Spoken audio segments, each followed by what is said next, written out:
warahmatullahi wabarakatuh. 102,3 Maros FM dari Maros untuk Indonesia. Selamat siang pendengar setia Maros FM dimanapun Anda berada. Senang sekali rasanya Mela kembali hadir ya, menyapa Anda di seperti biasa hari ini ya. Senin 14 April 2025 di siang hari yang cukup cerah, cukup terik ya. Jadi memang panasnya menggelora. Di program siaran Centang Biru, cerita tentang bisnis dan inspirasi usaha yang kali ini kita akan bahas terkait BDKT. Ya, bukan PDKT pendengar. BDKT itu barang dalam keadaan terbungkus bersama Ibu Rostiah Basri ST selaku pengawas kemetrologian ahli mudah. Kita sapa dulu ya pendengar. Assalamualaikum Ibu. Waalaikumsalam. Kabarnya Ibu? Alhamdulillah baik. Alhamdulillah. Kesibukan akhir ini apa? Kesibukan akhir ini waktu awal bulan Ramadan lalu itu ada pengawasan untuk hari raya, menjelang hari raya terhadap semua alat UTTP yang digunakan. Oke, jadi memang kini kita masih dalam suasana hari raya Bu ya? Ya betul. Pas itu oke. Nah pendengar, kali ini kita berbicara terkait regulasi tentang bagaimana sih itu, apa sih yang dimaksud barang dalam keadaan terbungkus itu bersama Ibu Rostiah. Nah, sebelum kita menggali lebih dalam lagi nih pendengar, untuk Ibu Rostiah sendiri, kepada pendengar Maros FM juga nih bisa dijelaskan ini Bu secara sederhana apa yang dimaksud dengan konsep BDKT ini. Iya, silahkan. Baik, untuk BDKT ini mungkin istilahnya baru ya untuk para pelaku UMKM semua. BDKT itu sendiri yaitu barang yang dikemas dalam keadaan terbungkus. Barang dalam keadaan terbungkus itu yaitu produk-produk yang dimasukkan dalam kemasan, baik itu dibungkus secara menyeluruh ataupun hanya sebagian. Yang untuk menggunakannya itu kita harus melepas, merusak pembungkusnya atau segelnya. Oh, iya. Jadi dirusak, maksudnya bagaimana? Dibuka, itu dirusak. Dengan cara membuka bungkus untuk menggunakannya. Dan kuantitas barang tersebut sudah diatur, sudah dimasukkan dalam kemasan berapa kuantitas sebenarnya dalam produk itu. Sebelum dijual, dipamerkan, maupun dipajang di etalase-etalase. Oh, jadi prosedurnya memang dari kemasannya dulu ini Bu ya? Ya, betul. Oke. Nah ini Bu, mengapa ini aturan BDKT itu penting untuk diterapkan, khususnya bagi pelaku UMKM? Ya jelas harus penting lah, soalnya aturan BDKT ini sangat mempengaruhi produk yang akan dijual kepada konsumen. Dan peraturan BDKT ini juga bisa menimbulkan kepercayaan konsumen terhadap suatu produk. Jadi lebih lebih higienis ya, mungkin kan kalau dalam sisi kemasan sendiri bagi para konsumen itu biasa menilai wah ini pasti kurang higienis atau kurang apa gitu, kalau dalam pembungkusnya tuh tidak ada aturan seperti ini mungkin di salah satunya itu sih Dek. Oke. Lalu ini Bu, apa saja regulasi utama yang harus dipahami para pelaku UMKM terkait BDKT ini? Ya, di sini ada Undang-Undang Nomor 2 tahun 1981 itu tentang metrologi legal.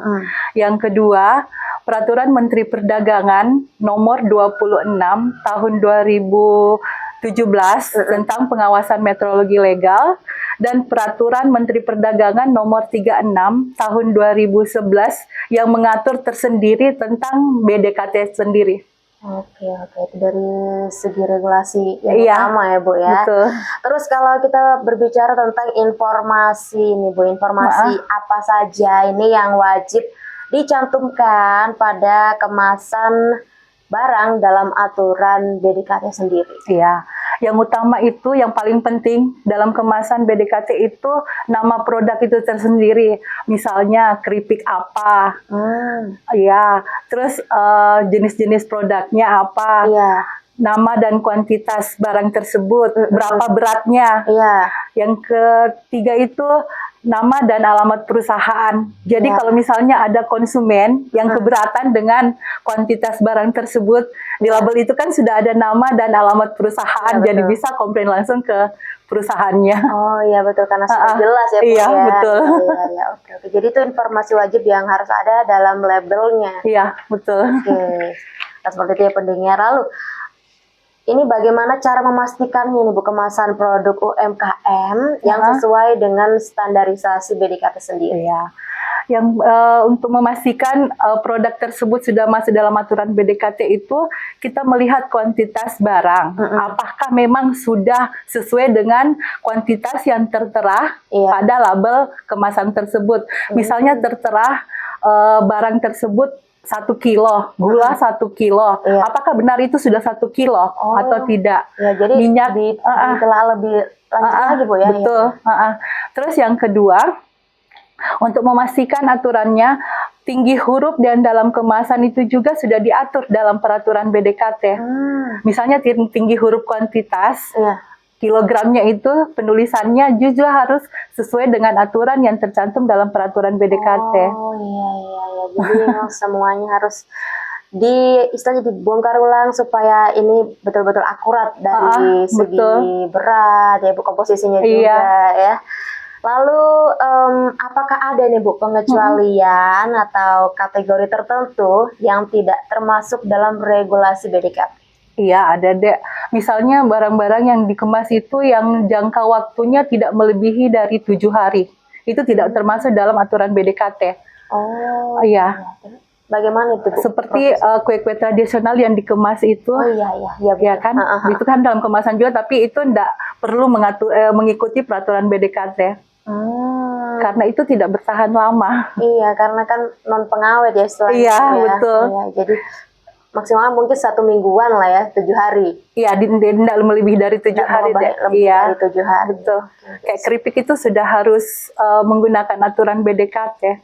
Oh ya, karena sudah melebihi kan dari 7 hari. Bisa bertahan lama. Oke. Nah, ini kalau tadi kita berbicara tentang adakah pengecualian atau kategori tertentu yang tidak termasuk dalam regulasi BDKT. Lalu ini Bu, bagaimana cara pengusaha atau pelaku UMKM nih yang memastikan akurasi data yang seperti Ibu Rosi tadi katakan seperti berat, bersih, komposisi, kuantitas, dan kemasan produknya?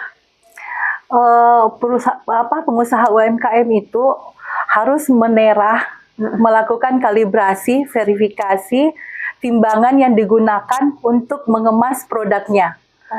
Ya, itu sudah diwajibkan deh, karena dalam pengisian kemasan itu harus sesuai standar, dan yang digunakan timbangan itu harus diverifikasi atau dikalibrasi oleh pegawai yang berwenang. Jadi timbangannya juga iya. Langkah awalnya itu untuk memastikan apakah kuantitasnya sudah sesuai dengan aturan BDKT apa belum. Iya, betul. Jadi dari awalnya ya Bu, bukan kemasannya saja. Betul. Timbangannya juga sesuai atau tidak. Lalu bagaimana lagi? Setelah itu menggunakan pelabelan yang sesuai standar BDKT juga deh. Karena dalam pelabelan itu juga ada aturannya. Seperti tadi yang saya jelaskan di awal, itu harus mencantumkan nama produk, alamat perusahaan, dan kuantitas yang digunakan dalam pengemasan produk. Seperti itu. Jadi bukan hanya dari kemasan ya pendengar, sampai timbangannya juga harus. Betul sekali. Itu harus diutamakan deh untuk menjaga kepercayaan konsumen. Betul, sesuai atau tidak sama aturan ya Ibu. Betul. Oke. Lalu kalau kita berbicara tentang dampak ya Bu ya. Bagaimana sih Bu aturan BDKT itu mempengaruhi daya saing produk UMKM di pasar lokal maupun nasional? Iya, kalau aturan BDKT yang diterapkan oleh pelaku UMKM itu jelas sangat mempengaruhi nilai jual produknya sendiri. Dan ini dalam waktu dekat ini masih dalam tahap diskusi sih, bahwa nanti itu kayak label halal. Nanti aturan BDKT itu juga akan dicantumkan pada kayak barcode halal Iya, itu iya. atau logo halal, Logo halal, ya. itu nanti juga akan dicantumkan pada label-label produk UKM yang sudah memenuhi persyaratan BDKT. Oke, Betul. seperti itu. Jadi memang sangat mempengaruhi. Ah, ah. Apalagi kalau yang mau jualannya bisa sampai ke skala nasional ya. Betul deh, mungkin. betul sekali. Jadi lebih terpercaya dan semuanya itu lebih terarah. Betul. Lalu Ibu, apakah penerapan aturan ini dapat membantu meningkatkan kepercayaan konsumen terhadap produk-produk UMKM? Kan sekarang produk UMKM banyak macamnya Bu ya. Kalau memang betul, bagaimana prosedurnya? Iya, ini pasti sangat mempengaruhi deh nilai jual dari produk UMKM tersebut. Karena kepercayaan konsumen cerdas harus memperhatikan juga produk-produk yang akan mereka konsumsi, yang mereka beli. Betul. Betul. Karena itu dalam peraturan BDKT sendiri itu kuantitas utama loh yang kita harus perhatikan. Misalnya kuantitasnya 1 kilo atau minyak 1 liter. Kalau memang tidak sesuai itu, kan bisa mengurangi kepercayaan konsumen terhadap produk. Betul, karena memang sempat beberapa belakang ini sempat beredar juga ada yang jual minyak tapi tidak sesuai dengan betul sekali. betul. Di tertera itu. Iya, terteranya 1 liter kan, tapi rumah tidak sampai. Ya, dicoba ulang, mungkin memang konsumen sudah sering beli tapi kok resah gitu, cepat habis ini minyak saya. Betul. Iya. Oke, jadi seperti itu Bu ya. Untuk meningkatkan kepercayaan konsumen, jadi nanti mungkin di masa akan datang ada logonya seperti MUI gitu. Insya Allah, mungkin lagi pembicaraan sekarang deh di kementerian. Semoga terrealisasi. Iya, amin. Lalu ini Bu, bagaimana tanggapan konsumen ya terhadap produk yang telah memenuhi standarisasi BDKT dibandingkan yang tidak, menurut pengalaman Ibu Rosdia sendiri? Kalau menurut pandangan kami selaku pengawas metrologi itu, konsumen itu pasti lebih memilih produk yang sudah memenuhi standar dibanding produk yang belum ada logonya sama sekali kan. Kayak itu banyak itu sekarang juga yang beredar kayak yang curah gula kan yang tidak ada labelnya, kuantitasnya. Itu kan kita kadang ragu. Katanya 1 kilo, tapi kan belum tentu 1 kilo. Iya, belum komposisinya juga takutnya tidak 100% gitu Bu ya dari gula tebu atau karena kan memang tidak ada labelnya. Betul sekali deh. Iya. Emang dari konsumen lebih percaya kalau ada labelnya tertera, jadi jelas sih Bu ya komposisinya, terus beratnya. Jadi kita sebagai konsumen tidak takut lagi untuk beli. Gitu. Betul. Makanya deh itu di metrologi legal itu ada tagline bahwa konsumen cerdas harus memilih produk yang sudah memenuhi standar. Betul, tidak asal comot ya Bu. Iya. Tidak asal lihat harganya miring langsung ambil. Betul. Kan banyak sekarang seperti itu. Betul. Oke. Lalu kalau kita berbicara tentang tantangan, Bu, pasti ada tantangan terbesar nih Bu ya yang dihadapi para pelaku UMKM dalam menerapkan aturan BDKT. Seperti apa Ibu tantangannya?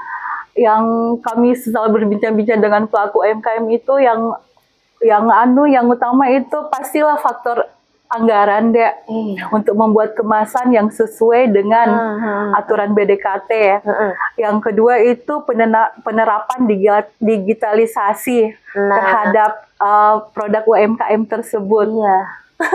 Karena kalau pelaku UMKM kan dari berbagai macam usia juga ya Bu ya. Dan sekarang produk-produk ataupun barang-barang kan banyak sekali yang lakunya di e-commerce ya Bu. Mau kita harus masuk juga dalam dunia digitalisasi. Betul deh. Jadi itu mungkin ya tantangan terbesar ya Bu. Iya, betul. Untuk istilahnya ya memberikan edukasi bahwa produknya ini bagus Ibu kalau dijual di e-commerce dan segala macam. Oke. Lalu Ibu, apakah ada langkah-langkah sederhana yang bisa dilakukan bagi pelaku usaha kecil ya untuk memulai penerapan aturan dari BDKT ini? Kan seperti yang Ibu Rosdia tadi katakan, dari anggarannya untuk kemasannya. Jadi seperti apa nih Bu langkah-langkah sederhananya? Langkah-langkah yang pertama itu para pelaku UMKM yang memproduksi barang untuk dikemas itu langkah pertama harus memverifikasi atau mengkalibrasi timbangan yang digunakan untuk mengemas. Yang paling utama itu. Yang kedua, membuat kemasan sederhana yang sudah mencantumkan minimal nama barang, kuantitas barang, nama dan alamat perusahaan. Itu minimal. Paling minimal. Minimal sekali. Itu langkah-langkah pertama yang UMKM yang sederhana kan, yang belum bisa. Mungkin belum bisa. Anggarannya belum besar, betul deh, untuk memulai usahanya. Betul. Itu saja dulu yang kita lakukan. Itu memang sederhana ya Bu ya. Tapi biasanya ya mungkin dari segi pelaku usahanya adalah mungkin tantangan-tantangan tersendiri. Iya. Oke pendengar, masih ada beberapa perbincangan Mela dengan Ibu Rostia tentang BDKT ini di Centang Biru. Jadi kita break sebentar untuk membahas hal yang lebih lanjut lagi tentang BDKT. Buat pendengar jangan kemana-mana, tetap di 102,3 Maros FM dari Maros untuk Indonesia. Masih di 102,3 Maros FM dari Maros untuk Indonesia, pendengar, bareng sama Mela dan juga Ibu Rostia. Di Centang Biru kali ini kita bahas tentang BDKT, barang dalam keadaan terbungkus. Nah ini pendengar, sudah ada beberapa yang bertanya ya melalui WhatsApp tadi Maros FM. Ada dari Kani Bakery nih Bu. Iya, oke. Iya, dia salah satu UMKM produksi roti manis home bakery. Jadi pertanyaannya, apakah kemasan roti manis juga harus memenuhi kriteria kemasan BDKT? Yang mana produk saya hanya bertahan kurang lebih 3 hari nih Bu, karena tanpa bahan pengawet. Mohon masukannya Ibu, terima kasih. Iya. Silahkan Ibu Rosti. Iya. Tadi di awal perbincangan ini kan sudah saya jelaskan tadi bahwa produk-produk UMKM yang tidak melebihi dari 7 hari itu tidak termasuk dalam aturan BDKT, tidak masuk dalam aturan kemasan BDKT. Iya, tadi Bu Rostia sempat mention di pengecualian ya Bu ya, pengecualian kategori produk mana yang tidak masuk juga dalam kategori BDKT. Iya. Nah, oke, Kani Bakery sudah dijawab ya. Oke ya. Oke, ada lagi satu pertanyaan nih Bu, sebelum kita kembali ke berbicara tentang BDKT dari kedai Bang Adlu nih Bu, mau bertanya, saya selaku UKM jika mengemas produk selalu lebih dari ukuran berat di luar kemasan. Jika berat produk 200 gram, saya lebihkan di luar kemasan. Jadi masalah bagi UKM adalah pembelian bahan baku yang tidak semua penjual pakai timbangan digital yang sudah ditera. Jadi kalau beli kacang 1 kilo mesti kurang. Jadi saya selalu selalu ditambah Bu. Itu artinya sedekah ya? Sepertinya. Iya. Jadi misal kalau mau buat beli 5 kilo, beli bahan harus dilebihkan. Oh gitu. Iya, sekedar saran para penjual yang harus diberi pemahaman juga kalau timbangannya harus benar. Dan saya sendiri belum pakai timbangan standar BDKT karena faktor harga. Jadi benar-benar semua tergantung dari modal kami para pelaku, meskipun belum bisa langsung diterapkan. Jadi ini apakah ada perbedaan Ibu, timbangan yang dijual di pasaran sama timbangan versi dari aturan BDKT sendiri? Sebenarnya kalau untuk timbangan sih tidak ada perbedaan yang beredar di pasaran dengan yang pengguna pelaku UMKM itu yang menggunakan untuk kemasan. Semua timbangan itu sama, asal sudah dilakukan verifikasi terhadap pegawai yang berwenang untuk melakukan verifikasi. Jadi untuk para penjual bahan baku itu, kami di pasar-pasar juga sudah melakukan tera ulang terhadap timbangan yang digunakan penjual. Seperti itu, Dak. Oh iya, jadi mungkin di timbangannya nanti perlu di-upgrade. Iya. Jadi untuk pelaku UMKM, timbangan apapun yang digunakan untuk mengemas produknya, Iya. saya sarankan untuk diterah atau diverifikasi. Nah, Gratis kok untuk biayanya, nggak ada itu, biaya. gratis. Jadi Iya. nanti bisa ya. Jadi langsung saja datang ke kantor Koperindak Iya. di bidang perdagangan, unit meteorologi legal. Oke. Nah, Ibu ini ada penanya lewat live Iya. yang mau bertanya. Kita angkat dulu teleponnya. Selamat siang. Nah, Ibu ini ada penanya lewat live. Halo, selamat siang. Halo, assalamualaikum. Waalaikumsalam. Iya. Maros FM. Halo, Iya, halo. halo. Halo. Halo. Halo, Halo. Halo, halo. halo. Halo.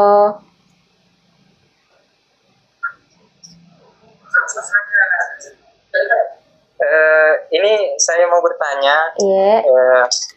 utamanya bagi kami ini pengusaha-pengusaha kecil, Mm-mm.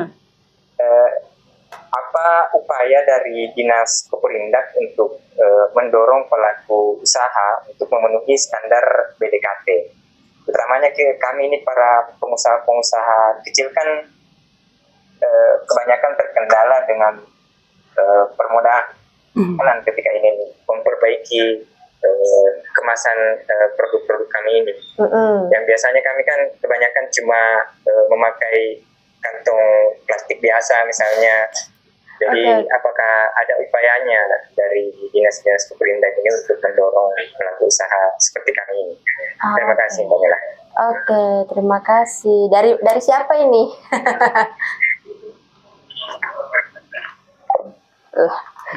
Anonim, Ibu. Oke, silakan Ibu Rosdia. Iya, upaya kami yang pertama sekali itu untuk membantu pelaku UMKM untuk memenuhi persyaratan BDKT itu, setidak-tidaknya kami melakukan pendampingan kepada pelaku UMKM untuk bagaimana cara membuat kemasan sederhana tersebut Ya, memenuhi standar ya, Bu. standar BDKT.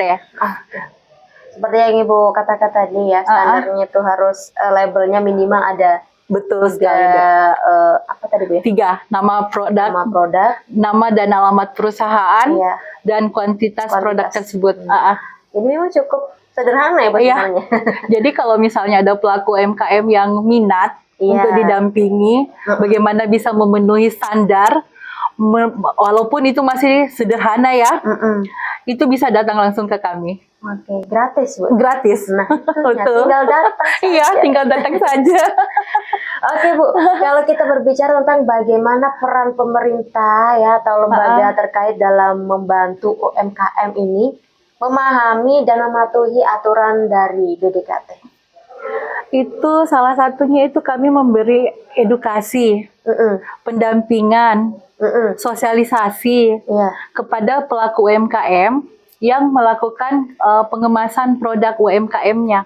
Mm-mm. Jadi Karena kan banyak pelaku UMKM juga tidak mengemas produknya. iya itu Betul. istilahnya belum awam lah Bu, dengan istilah BDKT ini Iya. sendiri. Makanya saya bilang tadi Dek di awal bahwa BDKT ini kan istilah baru mungkin Iya. bagi pelaku UMKM. Mm-mm. Mungkin yang mereka tahu ya terbungkus. Iya, betul. Iya.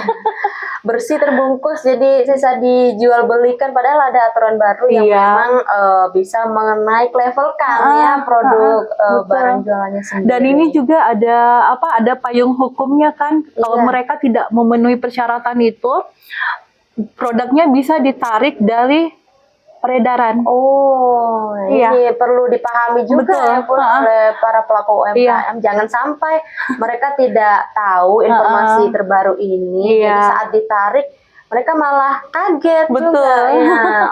Ya. Oke. Makanya di saat-saat sekarang itu kami lagi gencar-gencarnya untuk melakukan pendampingan terhadap pelaku-pelaku UMKM Iya. untuk melakukan pengemasan produknya ada. Iya, sesuai standar Iya, BDKT. sesuai standar Bu. BDKT. Oke. Lalu kita sebelum di sesi closing nih Bu, bisa diceritakan kepada pendengar Maros FM kisah sukses UMKM yang berhasil meningkatkan bisnisnya dengan mematuhi aturan BDKT supaya Iya. jadi inspirasi nih bagi pelaku Betul. UMKM yang lain. Untuk UMKM lokal saja ya, Dek, Iya, saya berikan ini pandangannya karena di UMKM lokal ini kami sudah ada 3 pendampingan pelaku UMKM. Yang pertama itu UMKM Cahaya Bandeng yang mengelola produk-produk frozen Iya. dan ada sambal, kerupuk yang dari olahan Bandeng semua.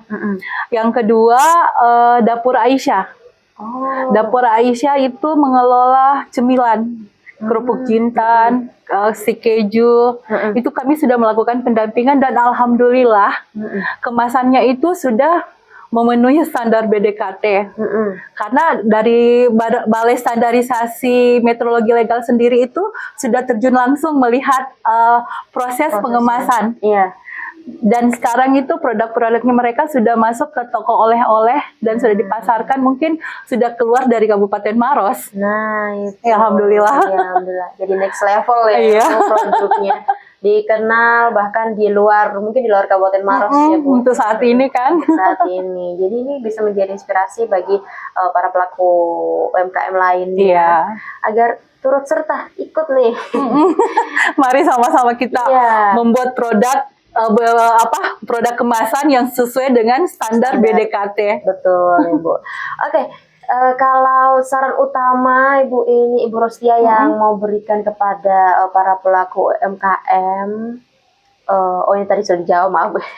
Ini yang terakhir Ibu, bagaimana cara terbaik ya untuk mengedukasi? Kan ini sosialisasinya mungkin sudah gencar dilakukan ya pula oleh Dinas Kopurindak. Lalu cara terbaik untuk mengedukasi lebih banyak pengusaha UMKM lainnya tentang pentingnya ini aturan BDKT, Bu. Kami lakukan itu deh melalui media-media sosial yang kami sebar informasi masalah BDKT ini, dan selain itu kami juga terjun langsung ke tempat-tempat pelaku UMKM yang mengemas produknya. Jadi dilihat secara langsung betul. apakah sesuai atau belum. Betul. Ya. Oke, untuk closing ini Bu di perbincangan kita di hari ini, harapan Ibu Rustia sendiri terhadap penerapan aturan BDKT bagi UMKM di masa depan. Harapan saya selaku pengawas kemetrologian ahli muda kepada pelaku UMKM, mari sama-sama kita menerapkan Peraturan Menteri Perdagangan Nomor 31 Tahun 2011 mengenai peraturan BDKT ini barang dalam keadaan terbungkus. Mudah-mudahan dengan penerapan aturan BDKT ini, semua produk-produk UMKM yang masuk dalam kemasan bisa bersaing di pasar lokal maupun pasar nasional, insya Allah. Insya Allah. Insya Allah bisa menjadi saling membantu lah kita Bu ya dengan pelaku UMKM khususnya di Kabupaten Maros agar produk-produk di Maros ini juga dikenal dalam kancah nasional ya Bu. Insya Allah. Nah mungkin bagi pelaku UMKM sendiri Bu, diinfokan lebih lanjut lagi kalau mau dapat pendampingan kemana dan ke siapa? Kami ada di kantor Dinas Koperasi Perindustrian dan Perdagangan Kabupaten Maros yang bertempat di kantor Bupati, Kompleks Kantor Bupati Maros, lantai 2. Itu tepatnya di bidang perdagangan, unit metrologi legal Kabupaten Maros. Nah, dan perlu diingat lagi pendengar, gratis, tidak gratis, biaya, betul, gratis. Bisa datang. Cara timbangannya pun gratis. Bawa saja ke kantor, dan itu wajib untuk para pelaku UMKM yang menggunakan alat ukur, takar, dan timbangan itu untuk ditera. Wajib, sesuai dengan Undang-Undang Nomor 2 Tahun 1981 tentang metrologi legal. Oke. Baik Ibu Rustia, terima kasih sudah sama-sama FM sosialisasi tentang BDKT. Semoga para pelaku UMKM lainnya lebih melek lagi tentang informasi BDKT ini, jadi langsung ke Dinas Kopurindak untuk mendapatkan informasi lebih lanjut dan pendampingan agar produknya bisa next level seperti cerita sukses dari beberapa pelaku UMKM yang sudah menerapkan aturan dari BDKT sendiri. Insya Allah. Oke, pendengar. Amin. Amin, amin ya rabbal alamin. Terima kasih Bu Rustia Iya, sekali sama-sama. lagi. Baik pendengar Siang Rosa FM, tadi kita berbicara tentang BDKT ya. Semoga kita semua mendapatkan insight terbaru dari BDKT sendiri. Tapi sebelum itu ada lagi satu penanya ini mungkin Ibu Iya. yang akan bertanya lagi.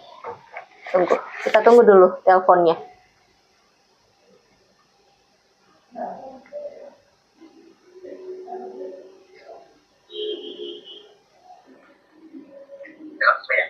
Oke, selamat siang, Laras FM.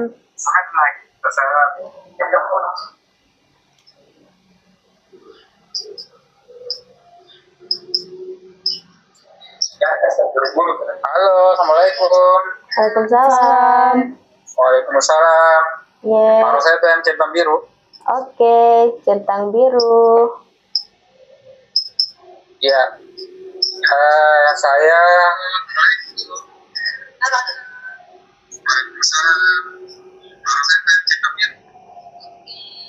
Oke, ini saya mau tanyakan. Yes. Ya, terlebih dahulu saya perkenalkan, saya dari Laut, dari Cemrana. Ini mau pertanyakan, kira-kira apa sanksi bagi pelaku usaha yang produknya tidak memenuhi standar BDKT? Sanksinya kira-kira apa? Oke. Ya, itu saja mungkin. Terima kasih banyak. Oke, terima kasih Lau. Oke, Ibu Tia silahkan. Iya. Ini sanksinya itu berupa penarikan produk, penarikan produk dari pasaran. Kalau memang tidak memenuhi persyaratan BDKT. Oh, jadi produknya itu langsung tidak boleh dijual kembali kah atau bagaimana? Tidak boleh, karena kan tidak itu mengadakan pembohongan pabrik kalau memang tidak sesuai. Jadi langsung ditarik produknya, tidak boleh jual Iya. lagi, Bu. Terus kalau misalnya mau menjual kembali itu seperti apa, Bu? Kalau sudah dilakukan penarikan? Iya, kalau memang sudah dilakukan penarikan, kalau ingin melakukan kembali penjualan, itu harus mengikuti persyaratan BDKT lagi untuk memperbaiki nama produk tersebut. Oke, jadi untuk pengembalian namanya istilahnya ya, harus ke BDKT lain, sesuai dengan aturan BDKT dan lain-lain. Oke, seperti itu tadi pertanyaan terakhirnya. Oke. Mungkin sudah tidak ada lagi pertanyaan lagi nih Bu, jadi kita sudahi dari penanya terakhir tadi. Sanksinya seperti itu ya pendengar, yang produknya tidak sesuai dengan standarisasi PDKT. Yang paling parahnya itu dia pencabutan izin usahanya. Nah kalau itu seperti apa lagi tuh Bu? Itu kalau memang dia ini kan kayak pengemasannya itu tidak sesuai dengan standar yang digunakan itu, izin usahanya juga bisa dicabut dari peredarannya.